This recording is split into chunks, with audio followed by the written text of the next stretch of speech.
You're listening to the Deep Purple Podcast, a fan podcast about one of the most legendary bands of all time, Deep Purple. We take a look at the music, history, and people behind the band Deep Purple and beyond.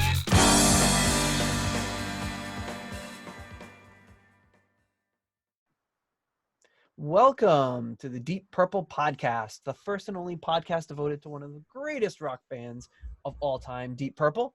Today's episode is episode number 24, Ian Gillan, Cherkazoo, and Other Stories, Part 1. And coming to you from the nearly severed fingertip suburbs of Chicago, I'm your host, Nathan Beaudry. And coming to you from the state where the state motto should be, size doesn't matter, John Matola. Yes. Double entendre. Oh, hey. Hey, yo, finger guns. It's not the size of your state, it's what you do with it. Hey.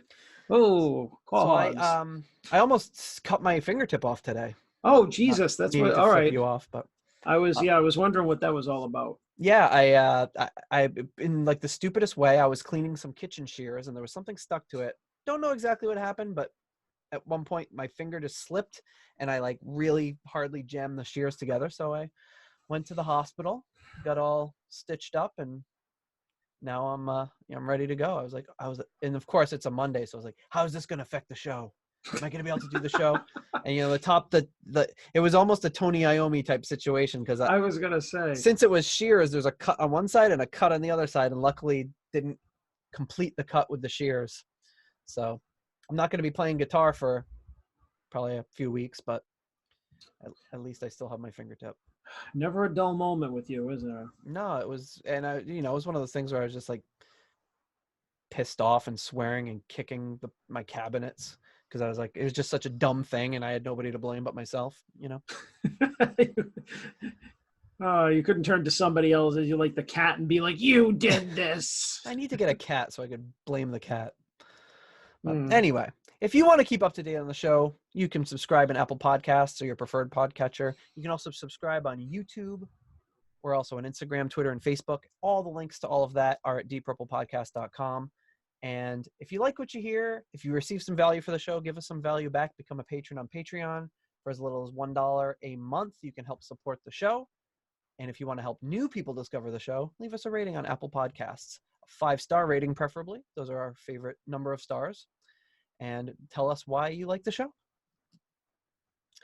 So, have you almost severed any fingertips this week? I have not, but I broke a shot glass this afternoon. Doing shots? No, I wish the story was that exciting. I was doing a little work at the coffee bar at work. Oh.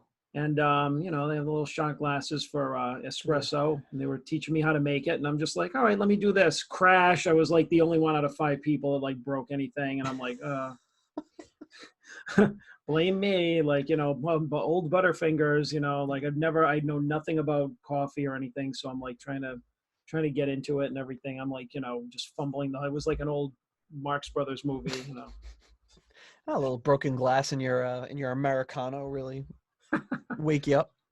Yeah, so no close calls. I might have almost scalded myself with that wand thingy.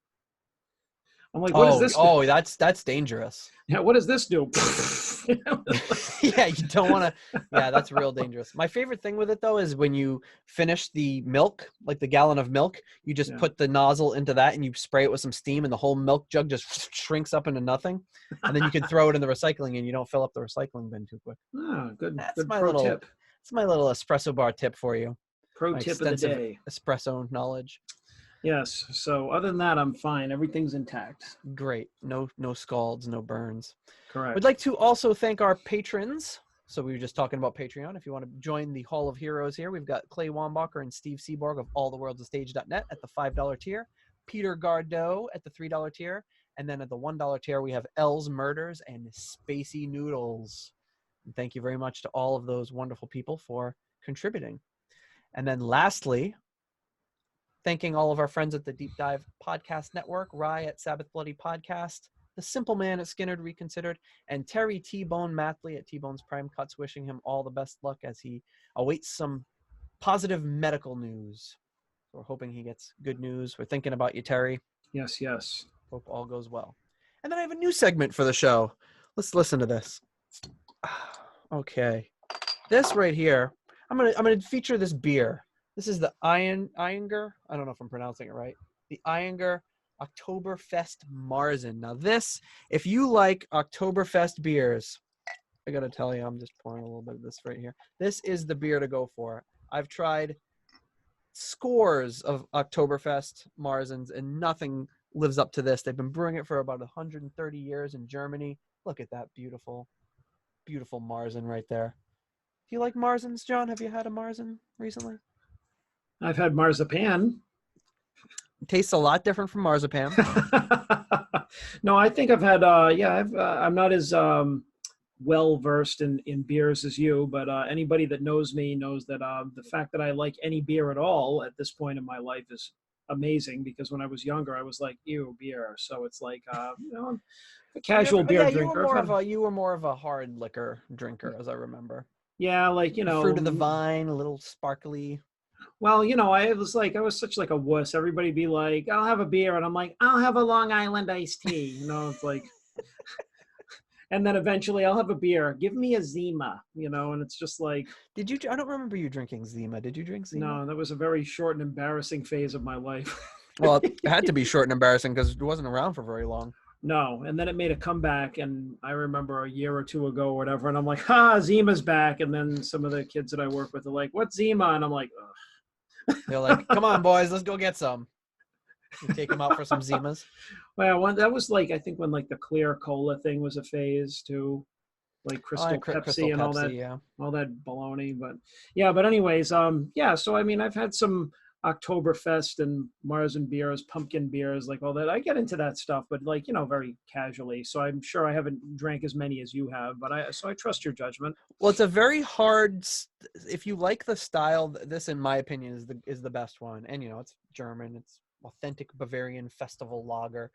And there's a lot of places that do it, but it's an easy beer to not do well, to get kind of a cardboardy to it. And they just do this great. And the main reason I am doing this is because, Oktoberfest just started, I believe, yesterday. We took the kids out and went out with some friends for a little Oktoberfest celebration at a brewery nearby, and nice. Kicking off the Oktoberfest season with my first beer on the podcast in probably 4 episodes. So what are some sick. Of the are you still sick? No, I'm pretty much back to normal now. So well, that's good. So now that you're back to normal and your palate is fully functioning, what are some of the tasting notes on this? We get a little flaked wheat, coriander, nutmeg. I'm not tasting a lot of that. You do taste the malt. You could taste like a toasted barley kind of taste to it, which I guess doesn't really narrow it down for beer. I enjoy that. Yeah, I also was throwing out just a bunch of random spices because I have no idea what it tastes like. Yeah, coriander you'd have more in like a wit beer or something, but this is it's really good. It doesn't have, it's like I said, a lot of places do a pour version of it. It's very if you don't like hops, it's a very good option because it's not very hoppy, but it is very flavorful from the malt. I have a quick fun story. As I was out with my dad, Pops, as everybody knows him, having dinner, and he said, "I want a wit beer." So he said "Vit beer." Vit beer, white beer. No, I think he said a white beer. Kept calling it a white beer. So I think he wanted Blue Moon, something like that. Sure. They didn't have it, and so he was just like, "Oh," and he didn't know enough to ask. So I jumped in and I'm like, asked the waiter, because they were out of it, "Do you have anything comparable?" And he says, "Oh, we have this," and I can't remember what it was, but it was something comparable. And my dad looked at him. He goes, "Is it white?" That's all he cared about. He's just like, "Is it white?" And I don't care what it tastes like, as long as it's white. And I just busted out laughing. He's like, "What?" I'm like, "I don't know. It's funny." Well, years ago, I took my friend Scott to Trinity Brew Pub, which was, this was the late 90s. Trinity Brew Pub is in Providence, Rhode Island, and it's one of the first brew pubs, at least in that area. So this was when craft beer, 97, 98 was very, still very new and very fringe. There weren't 1,000 breweries per city. Yeah, that place was hot shit back then. So Yeah. Is it still around? They must be still operating. yeah, yeah. I mean, it's still a pretty popular place, but like, you just mentioned, it's oversaturated now with Sure, like, yeah. there are little, great little breweries and brew pubs and all that kind of stuff all over the place. But I mean, it still stands as like one of the originals. So So they're a brew pub. They brew all their own beer, and I take my friend there, who was not necessarily a beer aficionado, and we sit down, and the waitress comes by and takes the order, and he says, "I'll have a Coors Light," and she said, "Well, we don't have Coors Light. We brew all our own beer here." He says, "Bring me the beer you have that's closest to a Coors Light." Like, I feel like I've brought the wrong person here, and I think when he took a sip, he was like, "Not quite as good as a Coors Light." oh But my goodness. I can't even. It's like going to a Chinese restaurant and being like, "Do you have a hamburger?" Or like, just, you know what I mean? Just not. remember the Chinese restaurant we used to go to, Second Best? Yeah, what was They, the they had golden dragon? Yeah, I Yeah, and think they had signs up all over the place. Second best Chinese food in Rhode Island. They had come in second in the thing, and we, we just thought it was great how much they celebrated coming in second place, so we called it second best. Well, yeah, and there were all these Photoshop printed out banners, on that old, the paper with the little holes in it and Oh, everything, and print that shop, you mean? Like, print shop. Yeah, not yeah, Photoshop, print the shop. dot Excuse me. matrix printed. It said second Yes. best. Yeah, and it was hung on the outside of the building. And I remember we went in one time, and I can't remember what friend I was with, but the waiter came over, and he was just the one guy who was waiting on every table in the restaurant, old Asian guy with like a white t-shirt, and it's Yep. just like not taking all the orders. And one of my friends was like, "So you guys are really second best?" And he goes, "Yeah." He goes, "I have one question." He said, "Yeah." And he goes, "Who's third best?" It's like, what the hell is this kid talking about? We're like still in high school. I like that he didn't want to know who first best was. Yeah, that's what made it so funny. And he couldn't tell us, so he's just like, He's it like, was I don't know. I can't. it, They didn't tell me that. I just gotta tell you we're the second best. yeah, it was a good gimmick, and they were like that type of place you walked in and they had like disco balls and shit for sale. It was a very unusual Yeah, yeah. Very place. typical Chinese restaurant in Rhode Island, though. It had that same vibe as like any of those other places would have. Anyway, Back to Deep Purple. back to what are we here to talk about again? I have no idea anymore. Some interesting comments on a more serious note, actually. Alice Gustafson on Twitter contacted me, and that's John Gustafson's daughter. Very cool. Very cool. And she had posted a really touching quote about her father, whose the anniversary of his passing was a couple of weeks ago. And I guess she must have found it through the hashtag or something. And then I noticed she started popping up and liking a lot of the posts that I had made about John Gustafson. Mm-hmm. And she linked to this movie on Vimeo called Some Other Guys. And it's a really great documentary about the first band that John Gustafson was really in, called the Big Three. And for those of you that don't know, they were a band that played with the Beatles at the Cavern. They were from Liverpool, and were a band that the Beatles and a lot of those bands looked up to as being like this really great group of musicians. And for a number of reasons, they just never really hit it off the way that other bands did.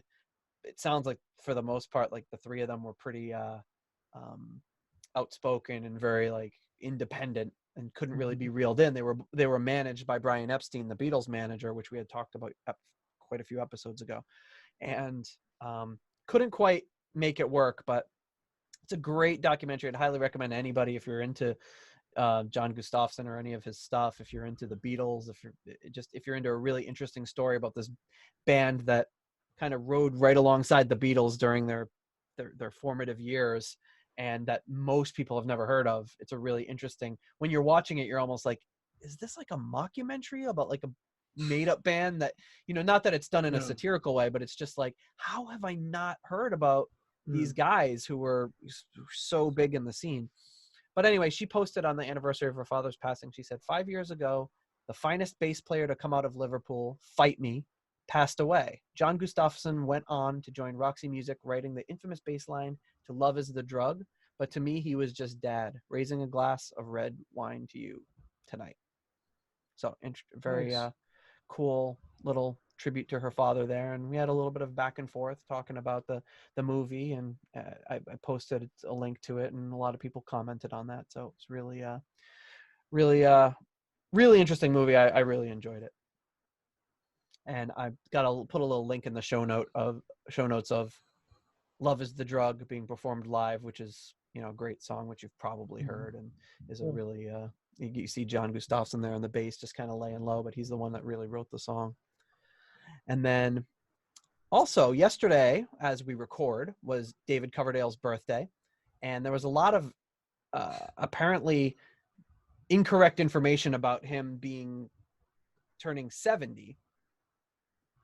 And of course I reached out to Jorg Planer, who explained why. He said in 1973 there were a bunch of articles that inappropriately named him as being 2 years older than he is, and to this day people still think he's 2 years older than he is, but He did turn 68. And I was thinking, if there was any chance he was 69 and didn't let anybody know about it, that would just be impossible. So of course he wasn't. He turned 68, and next year I'm sure he'll be on a Twitter rampage. If he is not, I'm going on one for him, because that's a missed opportunity for Coverdale. He's not going to let that go. I feel like he knows. I think he's already planning for it. He's got some memes ready with some buxom broads and snakes and I don't know. He's got them all queued up. He's got them all queued up and ready. He's like already prepping his staff. He's just like, all right, listen, we got to get ready for this a year out. I want everybody working round the clock. Maybe I've been watching too much David Coverdale tweets lately, but you just said prepping his staff. Sorry. I've been following his tweets too closely. Oh yeah, apparently. I'm sorry I missed that one. Prepping his staff. Today we're not here to talk about David Coverdale. We're here to talk about another singer from Deep Purple, and that's Ian Gillan. And the last 2 episodes we caught up with our buddy Nikki. We caught up with Rod. And now we got to see, hey, what was Ian doing? And this is a little more complicated to see what happened to Ian Gillan after he left Deep Purple, because this work, Cherkazoo and Other Stories, is really kind of a compilation. It's this Cherkazoo children's fantasy travelogue musical fantasy idea that he had, which is the first part of the album. And then the second part is just a number of different demos and things that he had recorded with a group of musicians. So the first part of this that we're going to listen to today in this episode was recorded in 1972 when he was still in the band. And then it morphs into things he recorded in 1974, shortly after he left Deep Purple and after the Butterfly Ball, when he kind of got rejuvenated on stage there. He came up with the second part of it. So today we're focusing a little bit on what he did when he was still in Deep Purple. Next week we'll cover the stuff when he was out of Deep Purple. So these things have been kind of available. Some of these songs have been available in bootlegs for a really, really long time. And the masters of them were stored in the shed in his garden for like 20 years, which seems like a really not the place you want to store some master tapes with, rising temperatures and falling temperatures and all that. It's probably wasn't great for the tapes. But Simon Robinson, who's done all of the Deep Purple liner notes and such, got a hold of them and was able to get them remixed and mastered and kind of put together this compilation. It was released in, I want to say 92 or 93. Yeah. I remember you got it and played like the Hogwash song for me, and we laughed about it. And then I think you put it away for a while, and I just kept listening to it ever since. Yeah. Oh. So parts of this are demos that he was working on with Dave Wintour, who has worked with Rick Wakeman, Andy Steele, who is Peter Frampton's drummer at a point, and Bernie Holland on guitar. And this is a project he started in 1969. After Roger Glover, we talked about it famously. He said, "I'm never going to talk to you again unless you write a song." And Gillan said, "Oh, I guess I better figure out how to write songs."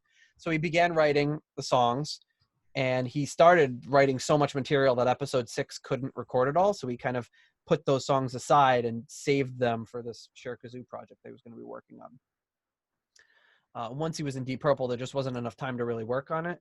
And while in Deep Purple, his only other additional work really was in Jesus Christ Superstar. So in 1971, he mentioned the work in an interview, and that's where he famously said, "It's an animal space musical travelogue fantasy." And people are like, okay, whatever, Cherkazoo, and they called it Cherkazoo and dismissed it. He then decided he wanted to turn this into an animated children's cartoon. That obviously never happened, but he wrote dialogue and characters and worked on developing this music with Roger Glover, who co-wrote a lot of the tracks with him. He brought it to film companies to see who'd be interested, and I know there was talk about him bringing it to Disney, but they were working on something else at the time, and it just never happened. So the lineup for this portion, and it's not 100% even confirmed, is obviously Ian Gillan. It looks like Peter York on drums, because you can hear Roger Glover saying at one point, "Hey, Pete, it's Roger," and so that we assume it's Pete York on drums. Roger Glover on guitar and bass. John Lord is on piano. And Mark Bolan of T-Rex is on guitar, but that is not confirmed either. So very strange that it just seems like somebody should ask Ian Gillan or Roger Glover if they remember, hey, who was playing with you guys on that? But who knows? They could have done this all in a couple of afternoons and forgotten. Yeah. So that's kind of the setup to what we're going to listen to today, which is the first 8 tracks off of Cherkazoo, which includes all of these, all of the ones that made it to this. Not all the songs they recorded, but the songs that were deemed ready enough to be released for this. I hesitate to call it an album because it's really a weird compilation, but that's what we have. So, all right. So this is a little bit trickier one. We're going to have to rate the songs over the course of 2 weeks and kind of figure out where we stand. But as I've said previously, this is something I listened to a lot, particularly when I had my janitorial job and I was sweeping and vacuuming and cleaning toilets and stuff, and I would always just be rocking out to this album for some unknown reason. This and the first 3 Lenny Kravitz albums, for some reason, I was always listening to. So because you're a weirdo. I think it's probably because they all came out around the same time. Yeah. I think that has a lot more to do with it. Yeah. Okay, so are we ready to dive into the tracks here? Yeah. All right, so I'm going to kind of not quite as complicated as last week with Captain Beyond, but I'm going to play the intro and then the Cherkazoo song together because they kind of do go hand in hand. So here you'll hear some kind of studio banter between the guys. You do hear John Lord and Roger Glover and Ian Gillan all talking. So here we go.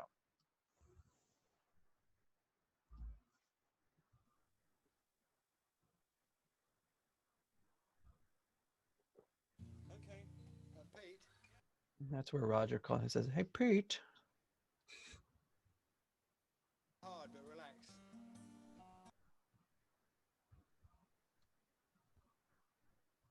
Yep. One, 2, 3, 4. So you have a couple of false starts here, and this and the other second intro are the only really 2 kind of studio banter portions of the album. In the second part that we'll hear later, you hear John Lord cracking up at how ridiculous the song is that they're recording. But if you're a collector and into the kind of more obscure or forgotten Ian Gillan works, then this I can't recommend this highly enough. Here we go. They're going to kick it off into the song proper here.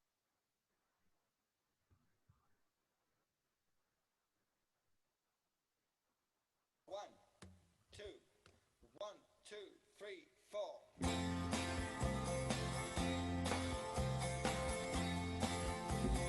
Come on out to Cherkazoo in the morning time. We're all here at Cherkazoo having such a time. Can you feel the good vibrations? A lot of intricate background harmonies and vocals on this portion of the album. Join the celebrations. Good things you can share. of wish they had made a. I could imagine having grown up watching this animated film. You know. Yeah.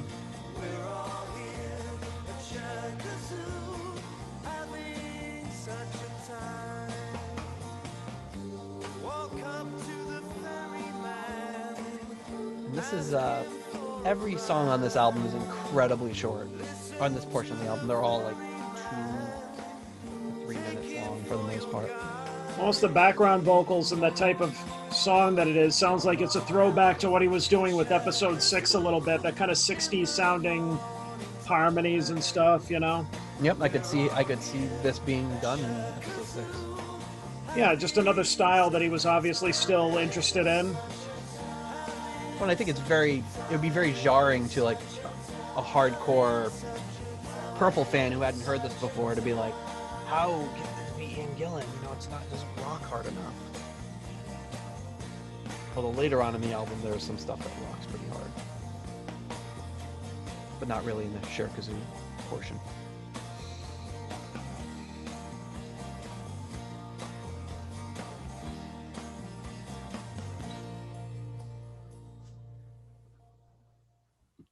Oh, that's it. Yeah. Cherkazoo, little introduction there. Very Beatles influenced. Yeah, I was gonna say, sounds like it. A lot of really good melodic. I think his lyrics on this are really interesting too. We've talked about it before. I don't really think about lyrics too much, but I feel like he had some really good lyrics going on throughout this project and the next half of the album. Yeah, I was gonna say, like, I don't really pay attention to lyrics too much either, like in terms of, I don't know, like content or whatever. Like if they sound cool or whatever, it doesn't matter if they make any sense. But right, with Ian Gillan, it's like he grabs you with his lyrics sometimes because they're so unusual. Yeah, and usually what we've talked about, at least with his Purple lyrics, is very on the nose, not very subtle. Yeah. And this one is a little bit different. But I can't even really find the lyrics to this song on any of the classic lyric sites. So, all right, what do you say about Cherkazoo? I mean, I think it was nice. You know, I'll give it a 3 for being like somewhat enjoyable. All right, I'm gonna give it a 3.5. Yeah, I mean, it was pretty good. You know, I mean, it's I kind of like it because sometimes like Ian Gillan stuff like this or like some of his weirder stuff can go on way too long. Yes, yeah.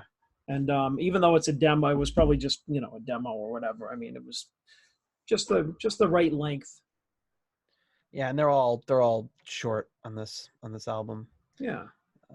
So next up we got Monster in Paradise.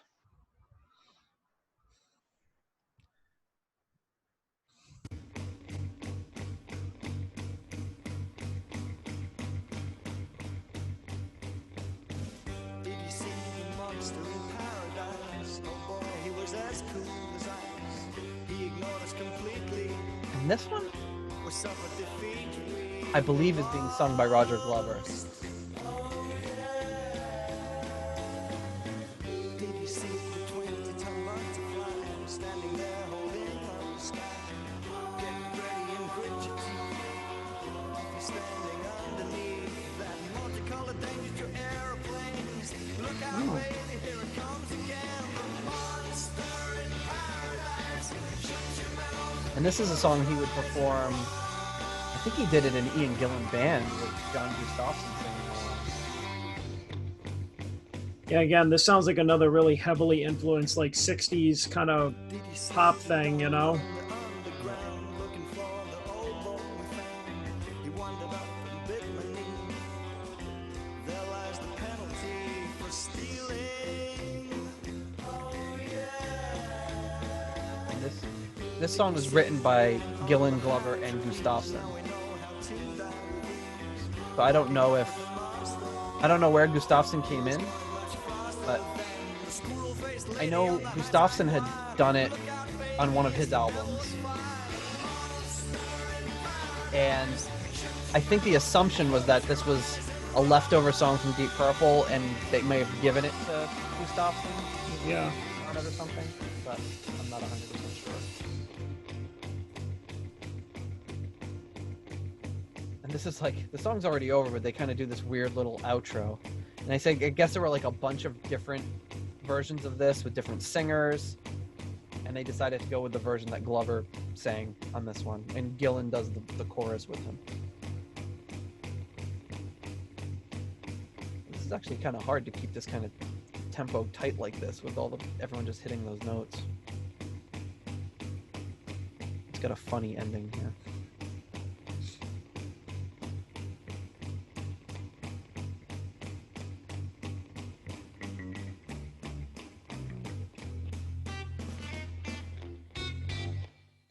I'm thinking it was probably meant to be faded out.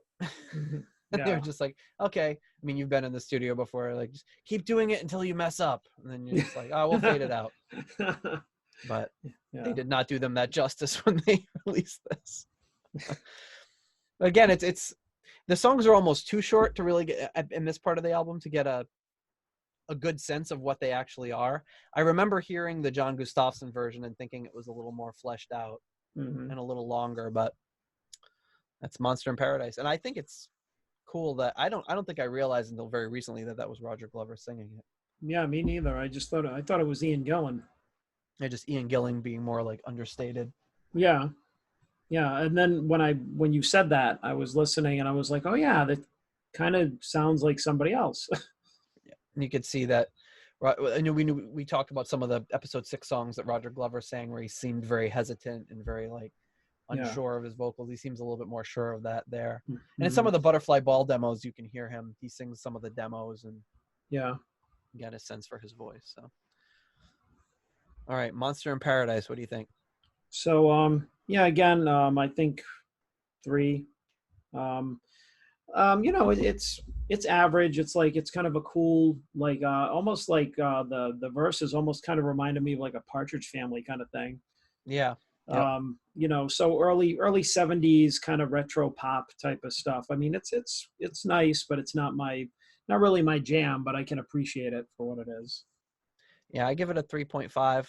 And the more I listen to this album, the more I think it's the second part of the album that really gets me, because there's a lot of it's a grab bag. You got like a couple of covers, and then you've got alternate takes of some songs, and you've just got a lot of different things going on, but there's some real gems on the second part of the album. The next song up is The Bowl of Ber Antis. So that's a nice little strings going on in the background. I don't know if it's a cello or... Let me take you with me in my gaseous machine. It's quite the strangest nothingness that you have ever seen. This is weird. He's like it gathers information playing the part of some sort of weird like mad scientist or something. You should imagine he's like some like rhinoceros scientist or something. It would have been a great kids special. They should have done it. First we get inside. If you prefer. Then you tell me when you want to go. Now is there Very George Martin inspired like string orchestration there. Yep. tell me when to stop. I'd like to know.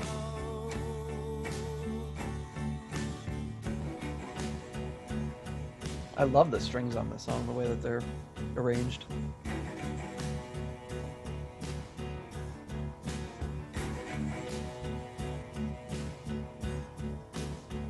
And this is, I think, one of the longer songs on this portion of the album.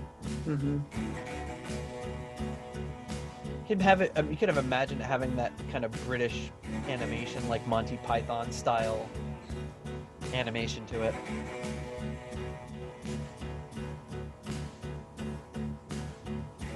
Which drives my wife insane.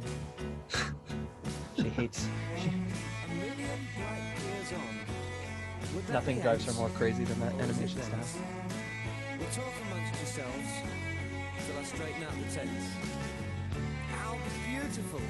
How wonderful! How could I be so dense? Oh, we've landed on Ber Antis. An incredible expense. So I don't know what this song means. To your leaders. We are friends and soon we must be gone. We've come to see the bull upon the Mount Santopicon. We have to, it's the title of the song. Walking up the hill and in the distance we can see. I feel like if this was supposed to be part of a larger story or a musical, it would like make more sense. But as a standalone song, it's kind of not doing it for me. Well, no, it's definitely nothing on this is intended to be a standalone song, Right. except potentially one of the songs coming up. The beer is all for free.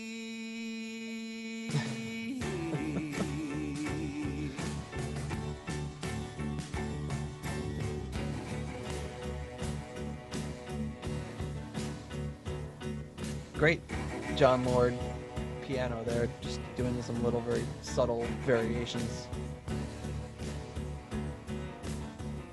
Hear John Lord kind of go off at the end, which was after what was probably supposed to be the fade out.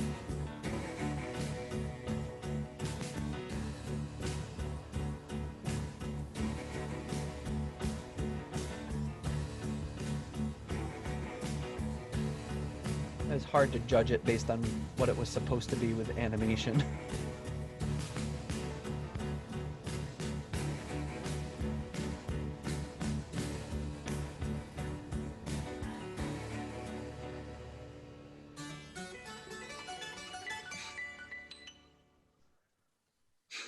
So that's definitely, another one of his weird songs.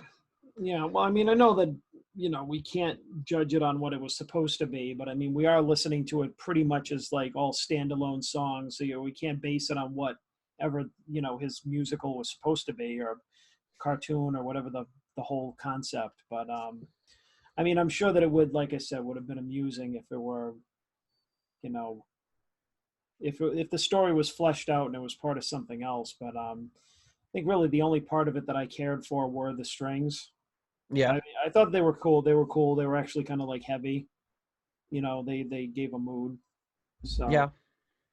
But I just kind of like you didn't like Rod like doing all that talking, the talking vocals like on Captain Beyond. I really don't like his kind of conversing vocals and everything. It was kind of, I don't know. I thought it was kind of stupid. I don't know. When Ian Gillan does it, it's like I love him, but when he does that kind of stuff, it's just kind of like, oh, stop it. It's like I don't know. It's just goofy and like I don't know. I don't really enjoy him when he does that. So, I got to give that one a 2.5. I didn't like it that much. Yeah, I'm gonna give it a 3. Again, as a standalone, it's a tricky one. You always seem to be a half a point ahead of me now. I know, right? It's not intentional. I know. So that's a 2.5 Cherkazoos. 2.5 Cherkazoos. Cherkazoos. Yeah, is that our rating system for this episode? I don't know. What do we even do? Gaseous machines, like he talks about at the beginning of the song? Or bullhorns? Bowl of Ber Antis beers. Bowl of Ber Antis. I don't understand what Bowl of Ber Antis is, because he's talking about the Bowl of Ber Antis, and then he says, in the Bowl of Ber Antis, the beer is all for free. So is it a pub? Oh, maybe. I just figure it was a bull, like an animal, the bull from a place called Ber Antis. Yeah, that's what I thought. And then he made it sound like it was like a place. Yeah, I guess it could be. I guess it could be a pub. Kind of a weird thing for a kid's song, but hey, who might have passed judgment? Yeah.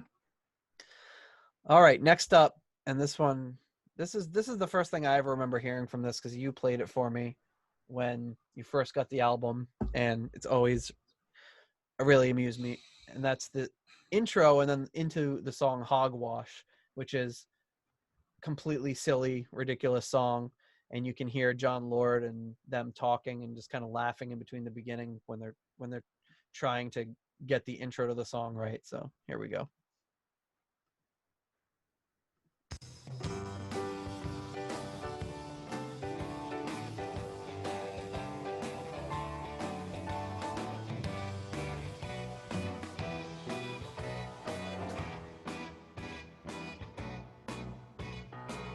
I love John Lord's piano here. Right here. It's those little subtle touches he throws in there.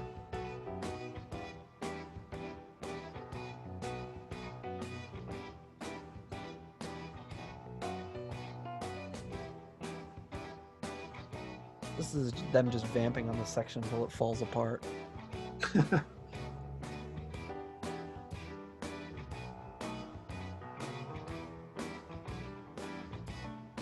This is good stuff. I like it. It's great. I love this song.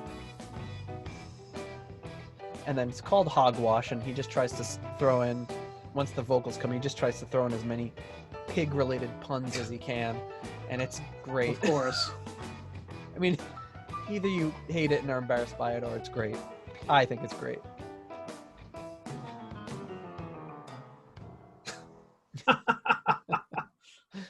Like how they on point they were with When It Fell Apart. Yes. My name's Professor Pig. I'm gonna be something big in mathematics. Sorry, did I blow it for everyone? Just giving away that intro to the intro to the song, which is ridiculous. But can't you just imagine Professor Pig, like, as a character? Of course. My name's Professor Pig. I'm gonna be something big in mathematics. Again. So it's a bit messy, that, wasn't it? Imagine trying to deliver these lines after a certain amount of time. Seriously. Here we go into the real song. My name's Professor Pig. I'm gonna be something big in mathematics.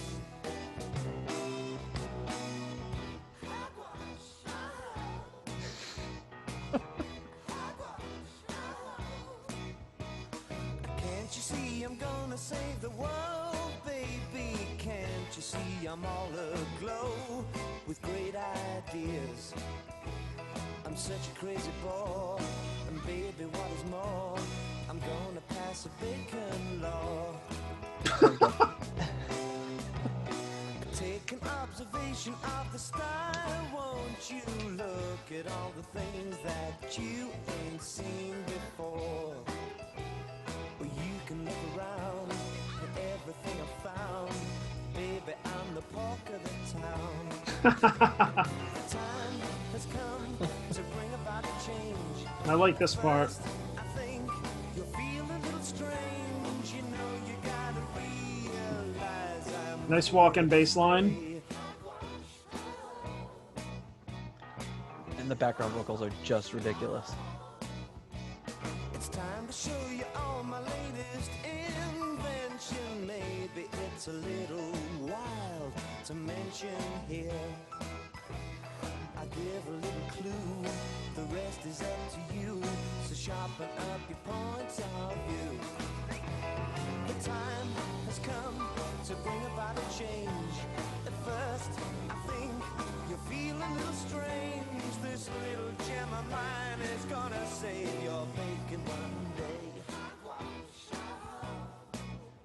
I think songwriting-wise, this is one of the stronger ones on the Cherkazoo project part. I mean, it's silly and ridiculous and over the top, but if you take it in context for what it's supposed to be.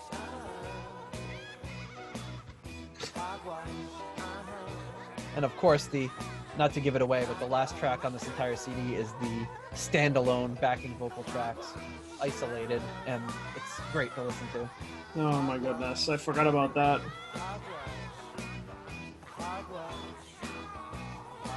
That might be the first thing I actually listened to. I remember you playing that distinctly, and us just listening to it. And you just hear silence for a while, and then you hear them making ridiculous noises.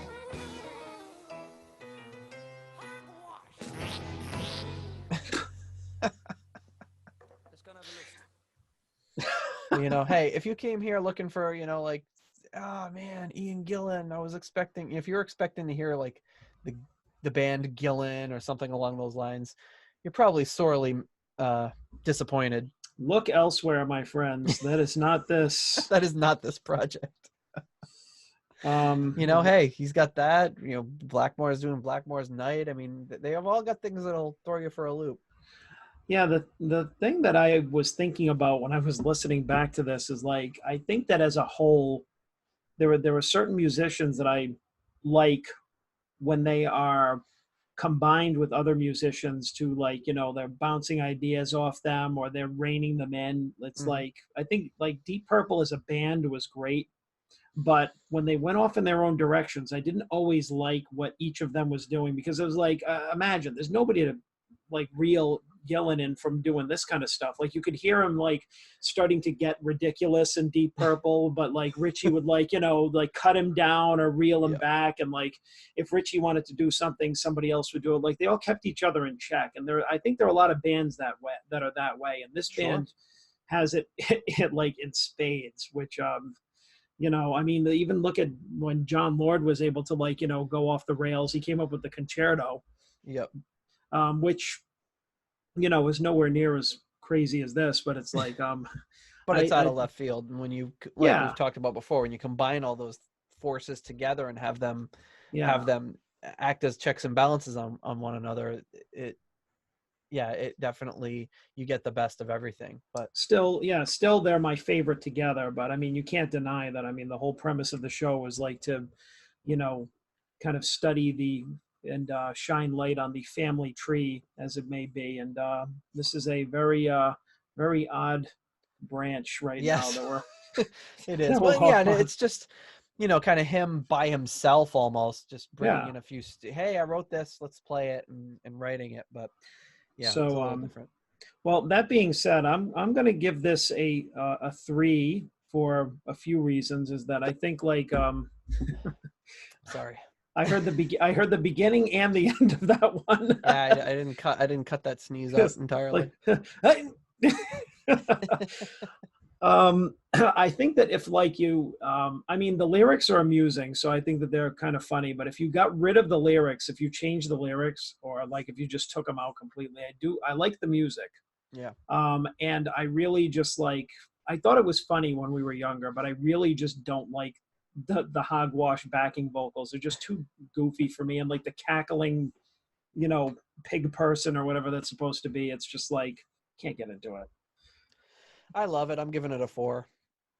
I really, I dig the, I don't think everyone is ready for the whimsy of this portion of the album, but for me, I love it. You know, and hey, I'm coming at this as like a Beatles fan, and that's, I think, probably one of the things that turns you off the most about the Beatles is they did a lot of silly shit like this. Yeah, I was going to say, this reminds me a lot of, like, I hear a lot of kind of Beatles-esque stuff, which is why I know you like it so much. And that's really never been my thing. So but I mean, that's totally fine. But I mean, I can definitely appreciate it for like I said, I really like the, I guess the bridge part, I think was really good. The music, it's just, you know, I can't, you're right. I'm not ready for the whimsy. You're not ready for the whimsy. And see, I like, and that's part of what I like about, although Butterfly Ball is not as whimsical as this, or as silly. It's a little more tied together, I think. It's out there, and it's odd, and there's like, you know, but it's more cohesive, and I think you get a better sense too from what's going on. I think what helps in the Butterfly Ball is that almost every song has a different singer and is a different character. So Dio has a few songs, but he's playing the same character, and other people are coming in and out as their characters, so it's telling a story that way. And in this one, the odd thing about this is, if it was an animated children's thing, why do all the characters have the same voice of Ian Gillan? except for that one Roger Glover one-off. So again, it might have been partially because these were just unfinished demos for it. Right. But And if this had been stitched together the same way that Roger Glover stitched together Butterfly Ball, I think you could probably see a different side of it.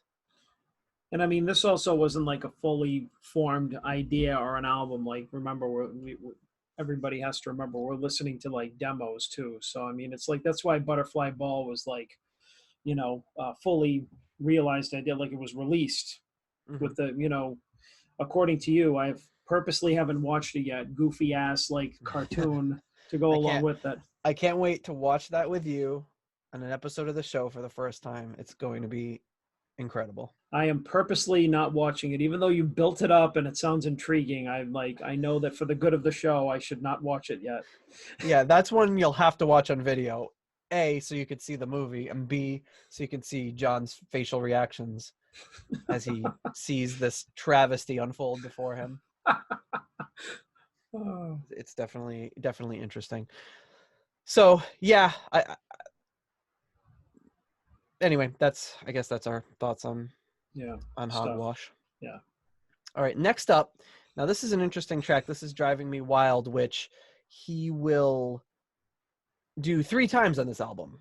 He does this version, which is the Cherkazoo version, and then there's what's called the fast take, the fast version, and then there's what's called take 3. So you hear this song, it's very interesting because you hear this song progress over the course of the album. And this is a song where I don't know how it fits in the Cherkazoo mythos because it doesn't sound like the same as any of these other songs. Yeah, it sounds like a song. It sounds like an Ian Gillan, the band Gillan song. Right. And I'm sure he must have done it with other acts over the years too, but there's 3 different versions on the song, and this is version number 1.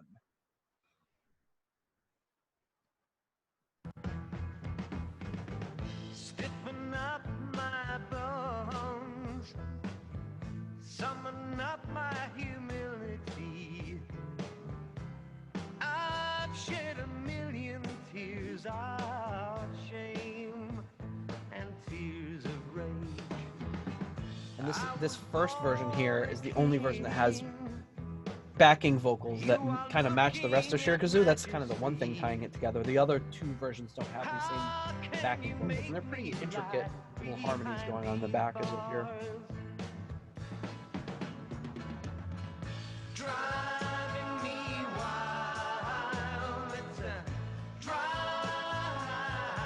Again, it's another kind of episode 6 sounding 60s chorus.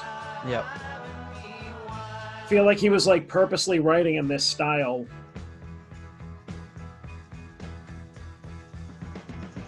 But I feel like this song has like an epicness to it that you didn't hear in other episode 6 songs or anything else on this part of the album. Oh yeah.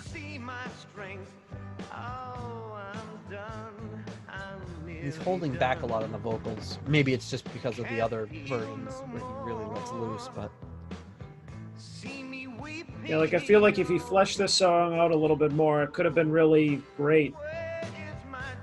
Like this version. Yes. Well, and he does in the later versions on the album.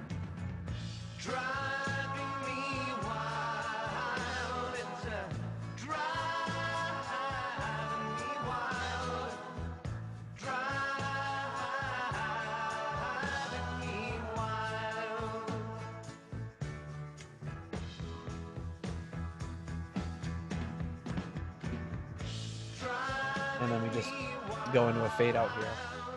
Very short, 2 minutes and 18 seconds. So I see that's probably was written with the idea in mind that this was going to be for this short little animated segment or something, however he had figured that part out. Mm-hmm. But yeah, you hear, without getting into the other 2 versions, you hear this nugget of a song that you're going to hear later on in the album. And it was always interesting to me that you had this song spaced out like at the beginning, the middle, and closer to the end of this one album. And to me, I was always astonished because I never really got sick of it. I liked how there were 3 different versions, and I like how they progressed over the course of the album. Mm-hmm.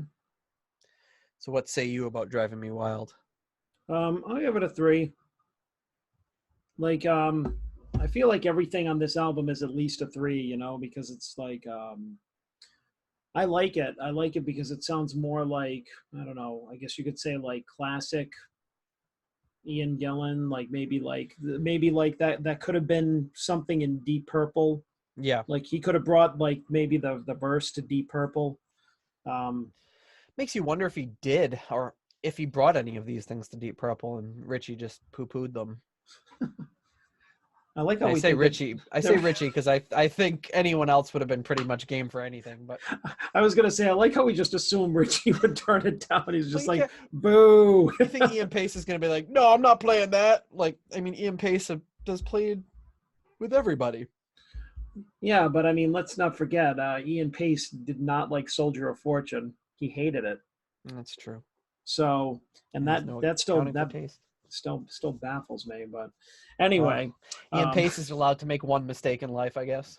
Yeah, we'll let it be that one. We'll let that one slide. And what about you? I give it a 4, and I don't know if it's because I hear what it becomes later on the album, and I kind of want to just jump into it now and play the other 2 versions and see how they stack up against each other. But in the fast take, I feel like you got a good flavor for it, and in the take 3 version, towards the end of the album, is just Ian Gillan's vocals on that, and he belts out Jesus Christ Superstar style screams, and it's just, to me, it like gives me chills when I hear that last version of it on the album. It's fantastic. Oh, all right.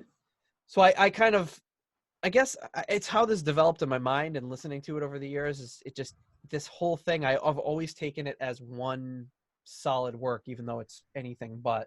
And to me, part of that work was this song coming in and laying a foundation, and later on it comes in again, and it's almost like it was intended to be on an album 3 times and developing each time into something different, which I always thought was a really cool idea. And it's a little, you know, you've heard in the way that you hear like a reprise of a song on some albums when bands will do that. It was kind of almost like that. This recurring theme throughout the album, and then when it hits you with that last one and he belts out that scream, it's just whoa. I can't wait to get to that next week. But before that, we need to get to the final. And again, this is really short because there's a lot of tracks that didn't make the cut onto this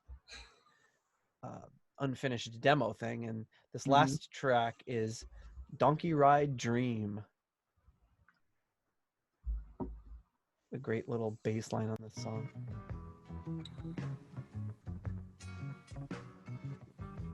And I always think about this song as kind of like the final song on this that closes out this portion of the album. Walking along in the summer sun, sniffing the grass in the meadow.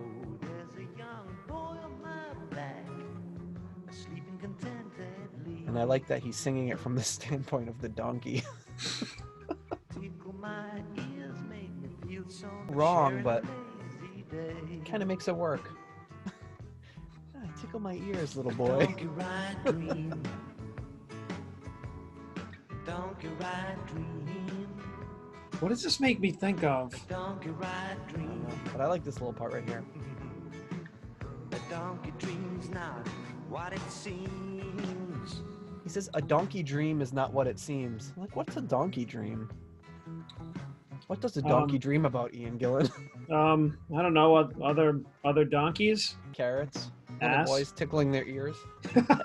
He dreams about ass. Because that's another name for another word for donkey. Well, you know. Walking you home nice and easy. I like his vocals on this, like really mellow vocals on this. It's very soothing to me, this song. Yeah. The donkey ride dream. Oh, what? Donkey ride dream. The donkey ride dream. Funny thing, the donkey's dream's not what it seems. See, there he says, a donkey's dream is not what it seems, which makes more sense. That chorus is really bugging you, huh? Yes, because it's making me think of another song, and I can't think of what it is. Do you think it's Ian Gillan that he repurposed it in another song, or No, something no, entirely different? it's somebody else's.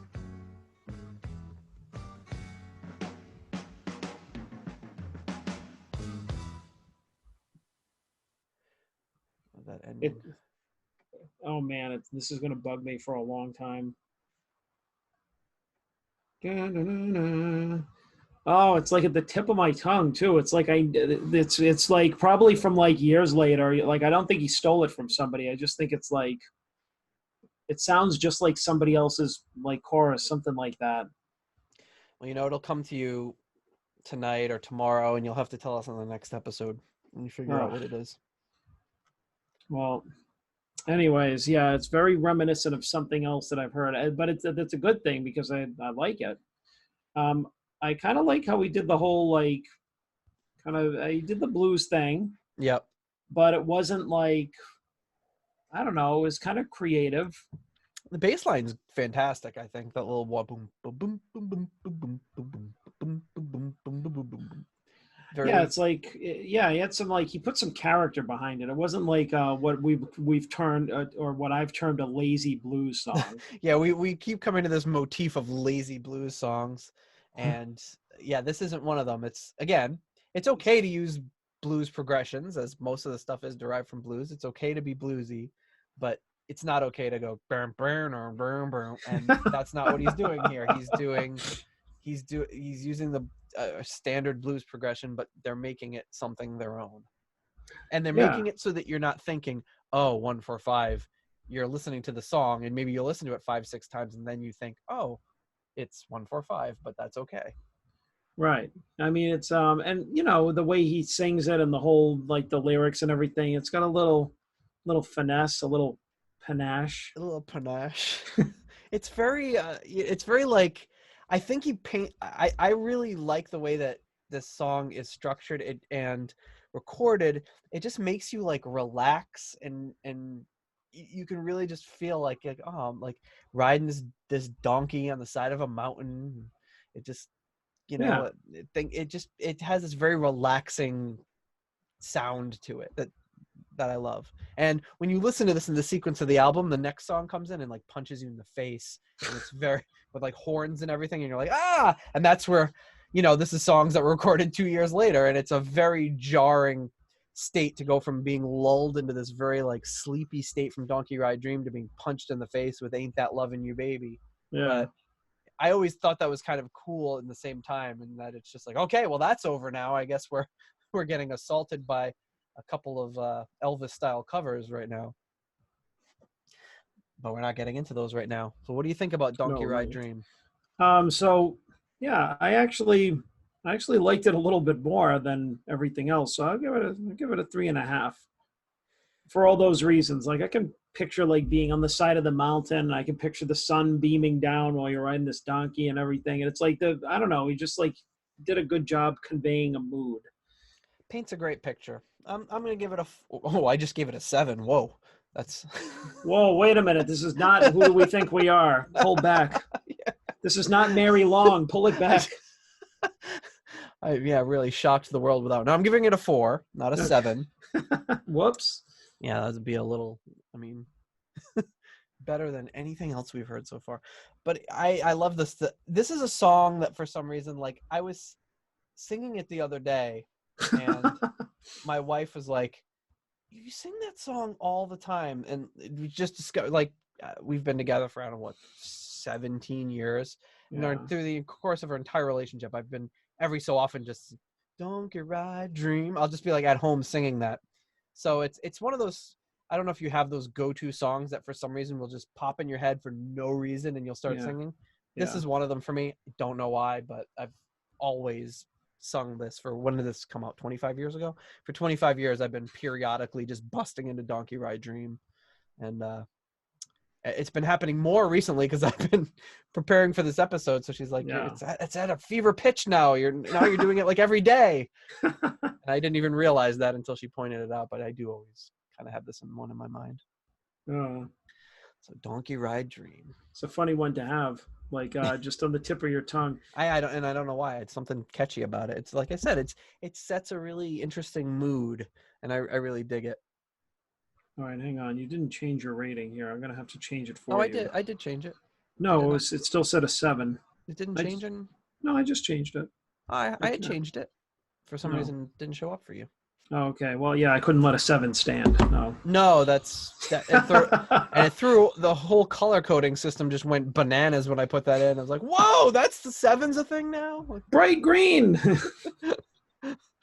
all the other numbers changed. It was a huge mess I just created.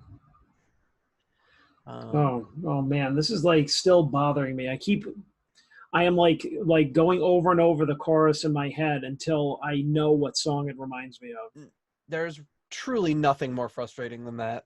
Ugh. And it's one of the few things in life we can't Google now, you know. And while you were doing it, I did try to Google it, like Donkey Ride Dream, Ian Gillan, like see if there's a song it sounds like, but not a tremendous number of people talking about it online. I wonder why.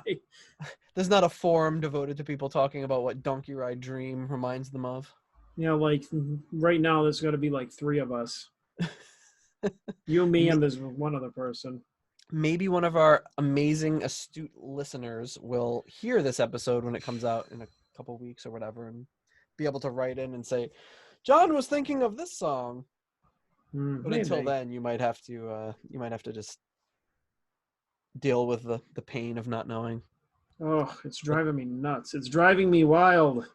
Driving Me Wild is a Ian Gillan exclusive. He wrote that by himself. And Donkey Ride Dream and Hogwash were both written by Gillan and Glover, just for those of you keeping track at home. So that's it. So the interesting thing about this is there was a bunch of other tracks. The full track lists and an overture, which we don't hear. Then it goes into Cherkazoo. Then there's 2 songs called What's New Finnegan and Gentle Meadow. Neither of those songs are on this.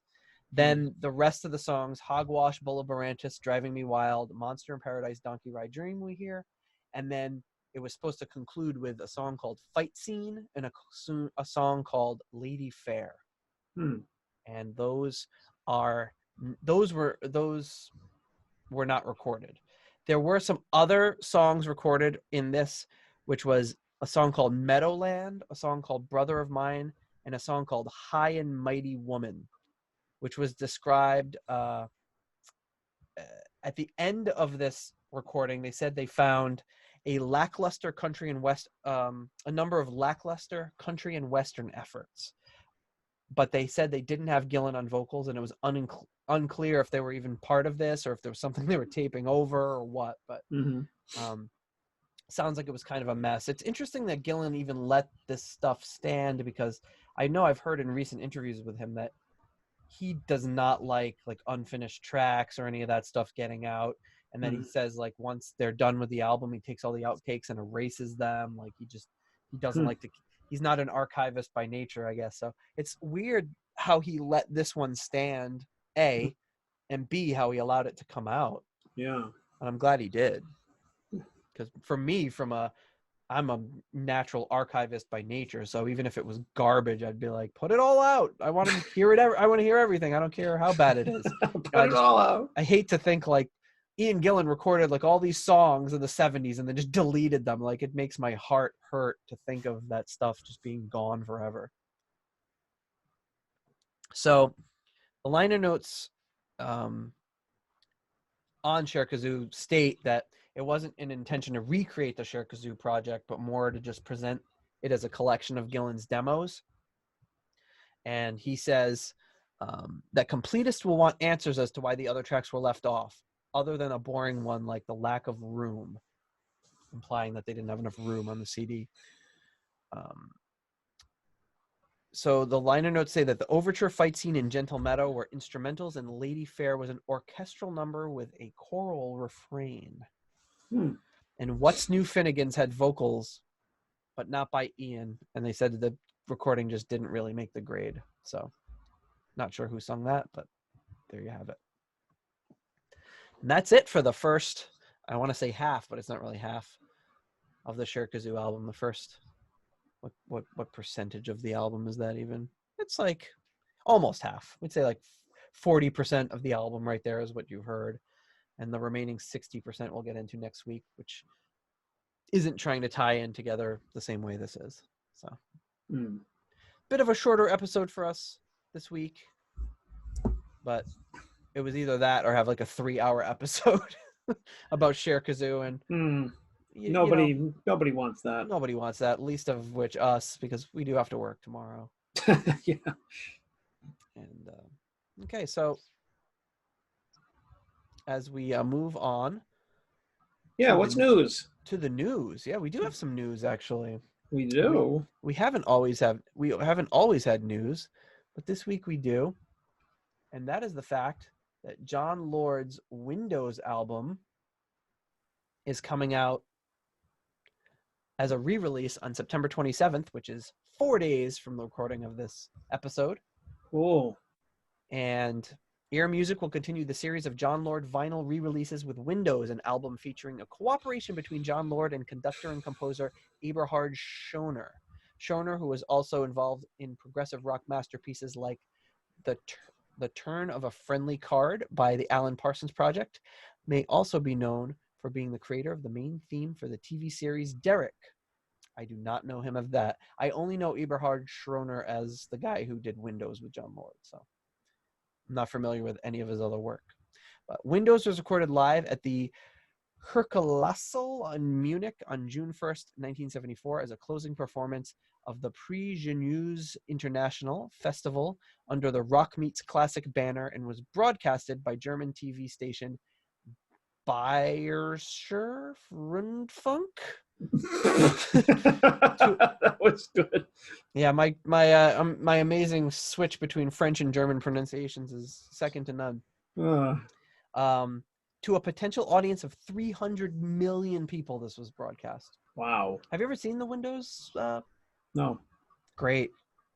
David Coverdale, Glenn Hughes, Tony Ashton, all on stage. Just, it's incredible. This album consists of 2 parts: the 18-minute piece Continuo a Bach and the name-giving 32-minute Window without the S, both composed by Jon Lord and Eberhard Schoner. And the Continuo a Bach is like some unfinished works by Bach that Jon Lord was like, well, I'll finish them. And he finished the works, and they did it, which is kind of an interesting enough concept in its own. Whereas Windows is more like, like a scaled down concerto, bouncing back between these orchestral bits, and then you get Coverdale and Hughes singing and playing, and Peter York, who we just listened to on Cherkazoo, and Ray Fenwick, who we all know that I love, all just kind of playing different stuff. So it's a really interesting performance. So I'll be interested to hear I don't know that my ears are good enough to know the difference between my version and this re-release, but if it's got more material on it, I'd definitely pick it up. So I highly recommend it. It's coming out specifically mastered for vinyl, if you believe in that sort of stuff. That's cool. I really like how vinyl is getting a resurgence lately. Yeah, it's pretty cool. I mean, I just find it a very inconvenient format to listen to. Oh yeah, I mean, but I think it's there are maybe a couple of things that I picked up new or newer, which I think is kind of cool, because it's like Record Store Day and all that kind of stuff. It's getting people back into buying physical media and just kind of collecting that way. But it's like, I've always been more into like getting the going to like flea markets and the Salvation Army and picking up that kind of stuff, or record shows like the original like battered up albums and stuff, the original releases. So I mean, either way, if it drives people to do that kind of collecting, it's still really cool. So I mean, I've gotten back into it a little bit, which is nice, because that's what I was always into, like around the time that we were discovering all this music anyway. So it's kind of nice for that too. Yeah, my collection is pretty well worn. It's like my dad's old records, and then some that I picked up, and I was never one like, oh, I need to get it in pristine condition, because if I want to listen to a good quality version, I'll listen to the a lossless format or Yeah. Even high quality MP3s, I don't freaking care. But I mean, you know, most of the time we're not listening to the stuff on speakers good enough to really appreciate the audio fidelity anyway. But yeah, all my stuff that I have is, I'd rather kind of have, to me, like I have all my dad's original Beatles records, and that means more to me than having something in pristine condition. These are all like original first pressings that are just have a lot of wear on the covers, you know? Yeah, but I mean, it's I don't know. I think my kind of thing about collecting now is like I had heard one of the podcasts I listened to um, had a kind of a good, one of the guys on it has a kind of a good kind of mantra, which is just like, you know, something is only worth what you're willing to pay for it. Right. So, I mean, whether you know, buy it in the sealed or unsealed or whatever, it's just like if it's worth, you know, $5 to you or 5,000, it doesn't matter. Like pick it up, and if it makes you happy, then, you know, that's that. And I mean, the stuff that I picked up like years ago, I still have. Like, I don't know if they were worth anything or whatever, but all to that is all connected. Like, you know, my memories of like finding it, and you know, just in whatever condition it was in. And recently, when I past year, when I got purchased a record player and everything, I hooked it up to a couple of like Bose speakers that I have, like nothing fancy or anything like that. But it was cool to just kind of like drop the needle on like a Kiss album or something like that and just hear it. You know, I mean, I could do the same thing and just stream it to the speakers if I wanted Right. to. But you know, it's cool to just like hang out and have a drink or turn on like the LED lights back here and just kind of go old school, kind of evokes a mood, you know? Yeah, I remember when we had first started really getting into Deep Purple, I went to, do you remember the store Joe's Moldy Oldies? Oh yeah, I got some of my best stuff there. Yeah, I remember you had just turned me on to, maybe it was California Jam or something or whatever, and it was like the next day or something like that. And I was in Joe's Moldy Oldies looking through stuff, and it was like the Burn album, and I was like, oh crap.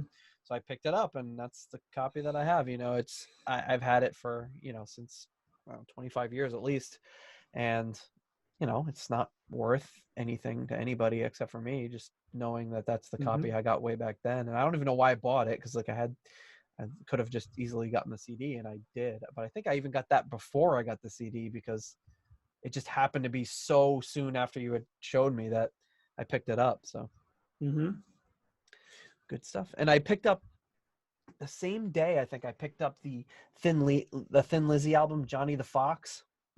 I love that album. And it was one of those things where it's like I barely knew who Thin Lizzy was, and I didn't know anything about it, but like that album kind of looks cool. So I got it and I put it. You familiar with that album? No, I mean, of course, a little familiar with Thin Lizzy, but not that album. Oh man, you put that first song on, and it's just the drums in that song is just it's like an onslaught. You know, I was like, holy crap, how come I haven't been listening to Thin Lizzy all the time? And I never really got too much more into Thin Lizzy than that one album, but it's one of those things that I'm always in the back of my mind, like I got to listen to more Thin Lizzy because that album rocks so hard. Anyway, that's the only real big news this week. And other than that, we've got our history notes from what is going to be going on. So when this is released, it'll be the week of October 7th through October 13th, and a little glimpse of what was in Deep Purple history those days. On October 10th, 1975, Come Taste the Band is released. Hey! And if you like Come Taste the Band, go listen to our episode on Come Taste the Band, which is episode number, I don't remember. What is it? Episode number 20. Yeah, if you don't remember, how am I supposed to remember? Check out episode 20, Come Taste the Band. We go through this great album in detail. On October 7th, 1977, Ian Gillan Band releases Scarabus. This is their album. Really good album. You got, look at that group there. Look at John Gustafson there over on the right. Look at Ian Gillan looking like Vince Vaughn or something. He does look like Vince Vaughn in that picture. Or like somebody, he looks like somebody, like, probably Vince Vaughn. Where's John Gustafson? Over on the right? Over on the right, yeah. Yeah. And I love how the light catches Ray Fenwick's afro from the back. Great. He's got like a mini fro. Yeah, it's like a little. It's very tame in that picture. It gets a little wilder. I think in the early '70s it was a little wilder. Mm. Another person who's on Windows, and then on October 8th, 2001, Jolyn Turner releases the album Slam. Hi-yo. I am not familiar with this album at all, but Neither am I. but it is a part of Deep Purple history. Kind of a cool album cover. It's just a meteorite just destroying the earth.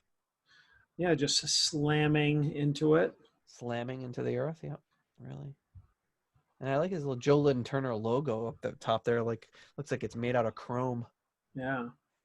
Yeah, he's not a bad vocalist by any stretch of the imagination. You know, I think that some of these people, they just get a bad rap because they, you know, they bounced around in different bands. Like, I mean, he never really had like, did he ever really have like a band? Like that he was like known for, like that was like his home base thing. You know what I mean? I mean, he was in Rainbow. He was famous for Rainbow, but he was just one of like a few singers in Rainbow. Yeah, he had the band. Oh God, what the heck's the name of it? It's gonna drive me crazy now. But he had a band in like the late '70s. Mm-hmm. I'm trying to think of what the name of it was. Oh yeah, of course, Fandango. Nick Simper's Fandango? No, that's the funny thing. Is it's just called Fandango. Oh. Which is interesting because I don't know if that's why Nick Simper had to call it Nick Simper's Fandango, because there was already a band called Fandango. But it's funny that like two Deep Purple guys are in a band called Fandango. Yeah. They weren't related to each other, and potentially Nick Simper had to call it Nick Simper's Fandango so that there wasn't any. But yeah, they did some albums in the late '70s. I'm not super familiar with it. I just know I've heard of this band. But again, Jolyn Turner is not like, Fandango is not a household name. Right. Like, oh my God, he was the singer in Fandango? No, he's always been Jolyn Turner. Even when he was in Deep Purple, he was Jolyn Turner. Right. Even when he was in Rainbow, he was Jolyn Turner. He's never not Jolyn Turner. That's who he is. So, I mean, I don't know. I feel like guys like that kind of have a bad rap, you know, maybe because he got a little more notoriety in the 80s and, you know, people tend to make a joke about some of that music, or, you know, just he's gotten lost in like the piles of bad wigs that he wears. And I mean, I can't stand that. It's just like, dude, like just go bald, just do it with dignity, embrace it. I can't. It was just like Kevin Dubrow before he died. It's just like he was going bald in 1983, and then all of a sudden he just had this lush head of curly hair, and like you know, right before a year before he passed away, it's like it didn't even not look like a wig. No, yeah, it was. You're not even trying. And I'm like, that's long been a sticking point with my dad, who's been bald my entire life, and he's very whenever he sees like a guy with a toupee or something, he's just like has this visceral reaction to just get mad about it. And just you know he's like, I've been bald since I was 35. Like just embrace it, deal with it, get that. He's always like spotting people on the streets, like, look at that cheap rug that guy's wearing. You know, he gets he's like personally insulted if he sees anybody like trying to cover up the fact that they're bald. Yeah. But anyways, it's all Jolyn Turner, like, you know, I think it partially is because he's jumped around so much. He was with Yingwei, he was with Rainbow, he was with this Fandango, he was with Deep Purple. He's, you know, and then he did solo stuff. He did the stuff with Glenn Hughes. He's like this vocalist for hire, and like you said, he's a great singer. Yeah, actually, the album he did with Glenn Hughes was there were some good songs on that one. I forgot about that one. There's a couple of them, right? There's HTP and then HTP 2, I think. Yeah, I think the first one, there was one I remember. I don't know if it was the opening track or whatever, but they shared like vocals, like they swapped verses and stuff. It was pretty wild. It was some good stuff. Yeah. I remember thinking like, damn, this is like pretty awesome.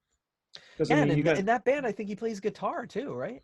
I don't know if it's an HTP, but there's one of the bands that he's been in where he plays. I remember seeing it like one time and being like, whoa, he plays the guitar? I didn't even know that.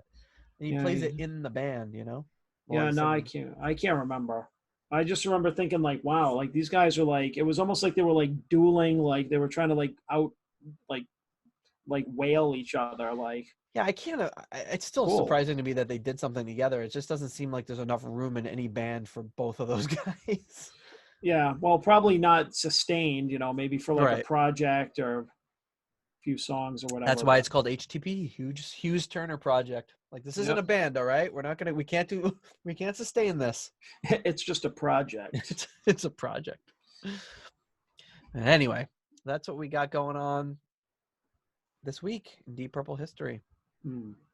And for more information, check out the Cherkazoo album. The liner notes that are written by Simon Robinson are by far the most complete piece of information you'll find about this anywhere.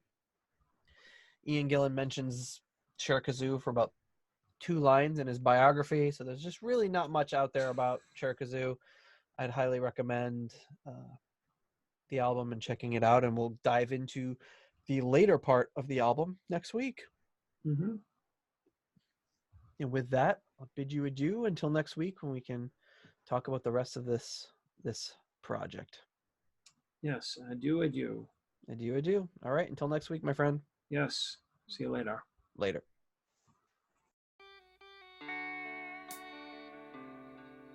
Thank you for listening to the Deep Purple podcast.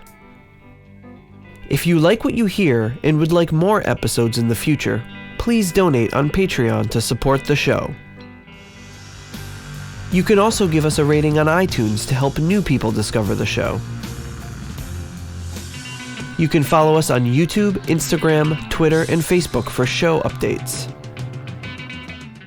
See deeppurplepodcast.com for more details. Thank you for listening.